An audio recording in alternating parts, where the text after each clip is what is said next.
solve and verify that your result satisfies the equation. The equation that we're given is negative x equals 3, or the opposite of x equals 3. So the goal is to get that x all by itself on one side of the equal sign. And currently it is not all by itself. It is multiplied by the number negative 1. We can rewrite that left-hand side of the equation as negative 1x, because that's what the negative sign does. It multiplies whatever x is by negative 1.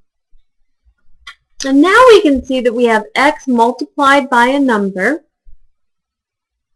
and that we want to do the inverse of that multiplication to get x all by itself. So we'll divide by negative 1, which is the inverse of multiplying by negative 1.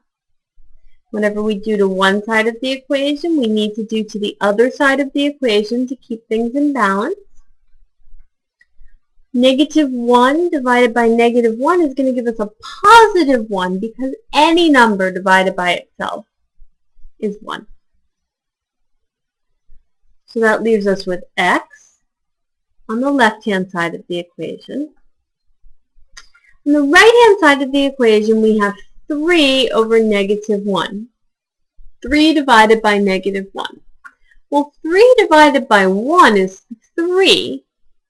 The positive number divided by a negative number gives us a negative number, so we will get negative 3. X equals negative 3. And to check that, we will take the original equation that we were given, negative x, or the opposite of x, equals 3.